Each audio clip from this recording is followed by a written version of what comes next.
Hello नमस्कार, जय हिंद, वंदे मातरम। आप देख रहे हैं जियो न्यूज और हम आपके लिए लेकर आए हैं देश दुनिया की, आपके राज्य शहर की सिलेक्टेड काम की फटाफट बड़ी खबरें। लेकिन उससे पहले यदि आपने हमारे चैनल को सब्सक्राइब नहीं किया है तो चैनल को सब्सक्राइब करके बेल नोटिफिकेशन ऑन करें और इस वीडियो को ज्यादा से ज्यादा लाइक और शेयर करें। बड़ी खबरें देखने से पहले आपके लिए आज का सवाल, भारत का राष्ट्रीय विरासत पशु कौन सा है? ऑप्शन ए ऊंट, ऑप्शन बी गाय, ऑप्शन सी हाथी और ऑप्शन डी घोड़ा। इस सवाल का जवाब हमें कमेंट करें और आप किस राज्य और शहर की ज्यादा खबरें देखना चाहते हैं हमें कमेंट करके बताएं ताकि हम आपके राज्य शहर की ज्यादा खबरें दिखा सकें। चलिए अब देखते हैं आज की फटाफट बड़ी खबरें।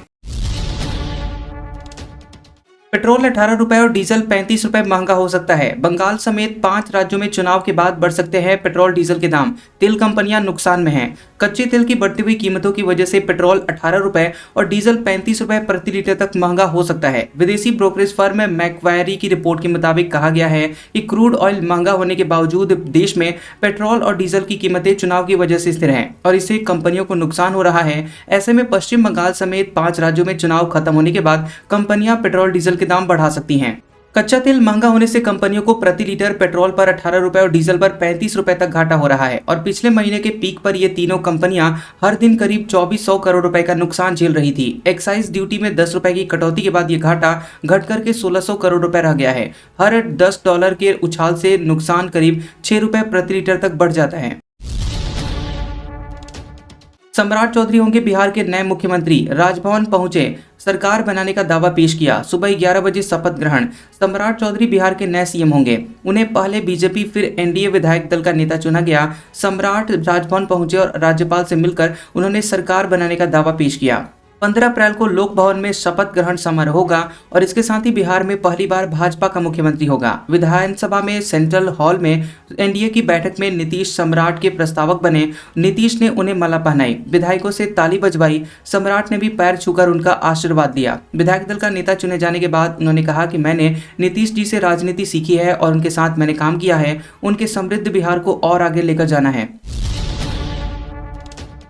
ईरान जंग का असर, खाने का तेल 7% तक महंगा। साबुन बिस्किट के पैकेट छोटे हुए। वॉशिंग मशीन, फ्रिज और एलईडी के दाम 15% तक बढ़े। ईरान समेत पूरे पश्चिम एशिया में तनाव से जो माहौल पैदा हुए हैं उसके चलते आम भारतीयों का घरेलू खर्चा बढ़ रहा है। रसोई से लेकर कपड़े और घरेलू उपकरणों तक हर चीज या तो महंगी हो गई है या फिर उनके दाम बढ़ने की आशंका घर आ गई है। कच्चे तेल की बढ़ती हुई कीमतों ने एक साथ कई मोर्चों पर दबाव बनाया है। EY इंडिया का विश्लेषण कहता है कि यह असर अगले 2 साल तक बना रह सकता है। खाने के तेल के दाम 7% से ज़्यादा बढ़ गए हैं। भारत जरूरत का 57% खाद्य तेल आयात करता है और इनमें पाम ऑयल, सोयाबीन और सूरजमुखी तेल शामिल हैं। इस बीच पैकेजिंग, ढुलाई और कच्चे माल की लागत बढ़ने से साबुन, पेस्ट, बिस्किट जैसे FMCG प्रोडक्ट्स बनाने वाली कंपनियां या तो दाम बढ़ाएंगी या फिर अपने पैकेट को छोटा कर लेंगी। इसे श्रिंकफ्लेशन कहा जाता है।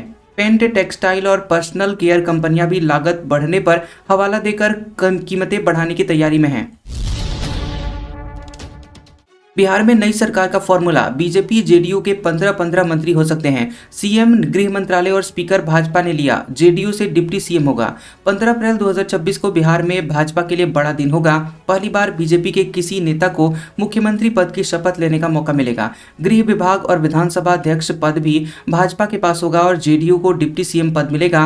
2 कैबिनेट फॉर्मूला के मुताबिक भाजपा जदयू के 15-15, चिराग पासवान की LJP R के 2 और जीतन मांझी की पार्टी हम व उपेंद्र कुशवाहा की पार्टी RLM के एक मंत्री बन सकते हैं। संभावना यह भी जताई जा रही है कि 15 अप्रैल को उप मुख्यमंत्री और डिप्टी सीएम पद के दावेदार शपथ लेंगे और अन्य मंत्रियों का शपथ ग्रहण बाद में होगा। मोदी बोले 2029 के चुनाव में बेटियों को उनका हक देंगे। दिल्ली से देहरादून का सफर 2.5 घंटे में। पीएम ने एक्सप्रेस वे का किया उद्घाटन। पीएम मोदी ने देहरादून में कहा कि 4 दशकों से महिला बेटियां अपने हक का इंतजार कर रही हैं। अब उस समय आ गया है, हम अपने देश की बेटियों को 2029 के चुनाव में उनका हक देकर रहेंगे और इसके लिए हम संसद में महिला आरक्षण बिल ला रहे हैं। पीएम ने कहा कि कभी उत्तराखंड के गांव में सड़क के इंतजार में पीढ़ियां बदल जाती थी। आज डबल इंजन सरकार के प्रयास से सड़क गांव तक पहुंच रही है। जो गांव वीरान थे आज फिर बस रहे हैं। योगी बोले, नोएडा में फिल्म सिटी बन रही, सहारनपुर के लड़कों को बाहर नहीं जाना होगा, बांटने वाले विकास नहीं कर सकते। यहां से दिल्ली हो या देहरादून, अब यात्रा सिर्फ 2.5 घंटे में पूरी की जा सकेगी। ये कॉरिडोर पश्चिम यूपी के लिए गुड वर्क साबित होगा और शामली, मुजफ्फरनगर, मेरठ और बागपत जैसे पश्चिमी यूपी के जिलों में बनने वाले उत्पादों को नई पहचान मिलेगी। ये बात सीएम योगी ने सहारनपुर में कही है और ये कहा कि दिल्ली देहरादून एक्सप्रेसवे के उद्घाटन के मौके पर पहुंचे थे और इसका 135 किलोमीटर का हिस्सा यूपी से होकर गुजरता है। पीएम मोदी को इस एक्सप्रेसवे का उद्घाटन करने के लिए देहरादून जाना था। ईरान ने हॉर्मुज में मिसाइल दागते हुए वीडियो शेयर किया, कहा पिक्चर अभी बाकी है। चीन बोला, दुनिया जंगल के कानून से नहीं चलनी चाहिए। ईरान और अमेरिका के बीच हॉर्मुज स्ट्रेट में नाकाबंदी को लेकर तनाव बढ़ गया है। मुंबई स्थित ईरानी काउंसुलेट ने अमेरिका को चेतावनी देते हुए एक वीडियो शेयर किया है। इस वीडियो में ईरान हॉर्मुज में मौजूद जहाजों पर मिसाइल दाग रहा है और कैप्शन में लिखा है, अभी तो सिर्फ ट्रेलर है, पिक्चर अभी बाकी है। इसके साथ ही ईरान ने अपनी मिसाइल बोट्स की ताकत भी दिखाई है। दरअसल अमेरिका ने हॉर्मुज स्ट्रेट में उन जहाजों की नाकाबंदी शुरू कर दी है जो कि ईरान को टोल दे रहे हैं। वहीं ईरान का कहना है कि वो बिना टोल लिए जहाजों को यहां से गुजरने नहीं देगा। पाकिस्तान के अस्पताल की लापरवाही से 331 बच्चे एचआईवी पॉजिटिव हो गए। 8 साल के बच्चे की जान जाने के बाद हुआ खुलासा, सिरिंज के दोबारा इस्तेमाल से फैला संक्रमण। पाकिस्तान के पंजाब प्रांत के ताउनसा शहर में 331 बच्चे एचआईवी पॉजिटिव पाए गए हैं। ये मामले नवंबर 2024 से अक्टूबर 2025 के बीच दर्ज हुए हैं। अब इस मामले में सरकारी अस्पताल में गंभीर लापरवाही के आरोप लगे हैं। बीबीसी की रिपोर्ट में पाया गया कि टीएचक्यू ताउनसा अस्पताल में सिरिंज दोबारा इस्तेमाल हो रही थी। रिपोर्ट के मुताबिक कई मामलों में एक ही दवा की शीशी से अलग अलग बच्चों को इंजेक्शन दिया गया, जिससे संक्रमण फैलने का खतरा बढ़ गया। मामले का खुलासा 8 साल के बच्चे मोहम्मद अमीन की मौत के बाद हुआ। उसकी बहन अस्मा भी एचआईवी पॉजिटिव है। मां का कहना है कि बच्चों को अस्पताल में इलाज के दौरान संक्रमित सुई से एचआईवी हुआ है। दुष्कर्म के आरोपी खराद के ठिकानों पर ईडी का छापा, 52 संपत्तियां रडार पर, अश्लील वीडियो और धार्मिक सामान से करोड़ों रुपए की कमाई। प्रवर्तन निदेशालय यानी ईडी ने महाराष्ट्र के चर्चित दुष्कर्म के आरोपी ढोंगी बाबा अशोक खराद के नासिक, पुणे और शिरडी समेत 11 ठिकानों पर छापेमारी की है और उनके यहां से जमीन, मंदिर, फार्म हाउस और फर्जी बैंक खातों से बना सैकड़ों करोड़ रुपए का साम्राज्य सामने आया है। ईडी के मुताबिक खरात ने तीसरे पक्ष के नाम पर 132 बैंक खाते खोले, जिनमें खुद को नॉमिनी बनाकर अपना मोबाइल नंबर लिंक किया और पूरे नेटवर्क को नियंत्रित किया। इन खातों के जरिए कम से कम 62.74 करोड़ रुपए के लेन देन का पता चला। 52 संपत्तियां जांच के दायरे में हैं। ओडिशा के सरकारी स्कूल में खाना खाने के बाद 100 से ज्यादा बच्चे हुए बीमार, एक की जान गई। ओडिशा के मयूरभंज जिले के सरकारी आदिवासी आवासीय स्कूल में खाना खाने के बाद 100 से ज्यादा बच्चे बीमार पड़ गए। अधिकारियों ने बताया कि बरीपदा के अस्पताल में 5वीं क्लास की एक छात्रा की जान गई है। परिजन ने बच्चे का शव रखकर प्रदर्शन किया। बता दें कि काका बंधा आश्रम स्कूल में बच्चों ने सुबह खाना खाने के बाद बेचैनी में और शिकायत की थी और उन्हें ऐसा खाना खाया था जो अधिकृत मेन्यू में शामिल नहीं था। आईपैक डायरेक्टर विनेश चंदेल हुए गिरफ्तार। बंगाल चुनाव से 10 दिन पहले ईडी की कोयला घोटाले में कार्रवाई। टीएमसी बोली, इससे डर का माहौल बनता है। पश्चिम बंगाल विधानसभा चुनाव से 10 दिन पहले प्रवर्तन निदेशालय यानी ईडी ने आईपैक के डायरेक्टर और को फाउंडर विनेश चंदेल को गिरफ्तार किया है। उन्हें कोयला घोटाले से जुड़े हुए मनी लॉन्ड्रिंग केस में दिल्ली में पकड़ा गया है। ईडी की यह कार्रवाई ऐसे समय में हुई है जब पश्चिम बंगाल में 23 और 29 अप्रैल को 2 चरणों में विधानसभा के चुनाव होने हैं। राजनीतिक कंसल्टेंसी फर्म आईपैक मुख्यमंत्री ममता बनर्जी की पार्टी तृणमूल कांग्रेस यानी टीएमसी के लिए चुनावी रणनीति बना रही है। पार्टी के राष्ट्रीय महासचिव अभिषेक बनर्जी ने सोशल मीडिया पर कहा कि चुनाव से 10 दिन पहले हुई ये कार्रवाई निष्पक्ष चुनाव पर सवाल उठाती है। उनका आरोप है कि चुनाव आयोग और ईडी, एनआईए, सीबीआई जैसी एजेंसियों की चुनाव जैसे संवेदनशील समय पर कार्रवाई से डर का माहौल बनता है, निष्पक्षता का नहीं। भाजपा का तमिलनाडु के लिए घोषणा पत्र जारी। महिलाओं को हर महीने 2000 रुपए और सालाना 3 एलपीजी सिलेंडर फ्री का वादा। बंगाल में राहुल गांधी की सभा। केंद्रीय मंत्री जेपी नड्डा ने चेन्नई में भाजपा का तमिलनाडु चुनाव के लिए घोषणा पत्र जारी किया है। महिलाओं को हर महीने 2000 रुपए और सालाना 3 मुफ्त एलपीजी सिलेंडर देने का वादा किया गया है। इसके साथ ही हर परिवार को 10,000 रुपए देने का वादा भी किया गया है। घोषणा पत्र में पात्र महिलाओं को ई स्कूटर खरीदने के लिए 25,000 रुपए की सब्सिडी, जल्लीकट्टू के सांडों का पालन पोषण करने वाले को 2,000 रुपए की मासिक सहायता देने का भी ऐलान किया गया है। राहुल गांधी पश्चिम बंगाल के रायगंज पहुंचे। रैली में उन्होंने कहा कि आरएसएस और बीजेपी वोट चोरी में शामिल हैं और लोकतंत्र को नष्ट कर रहे हैं और इनकी नफरत भरी सोच संविधान को खत्म कर रही है।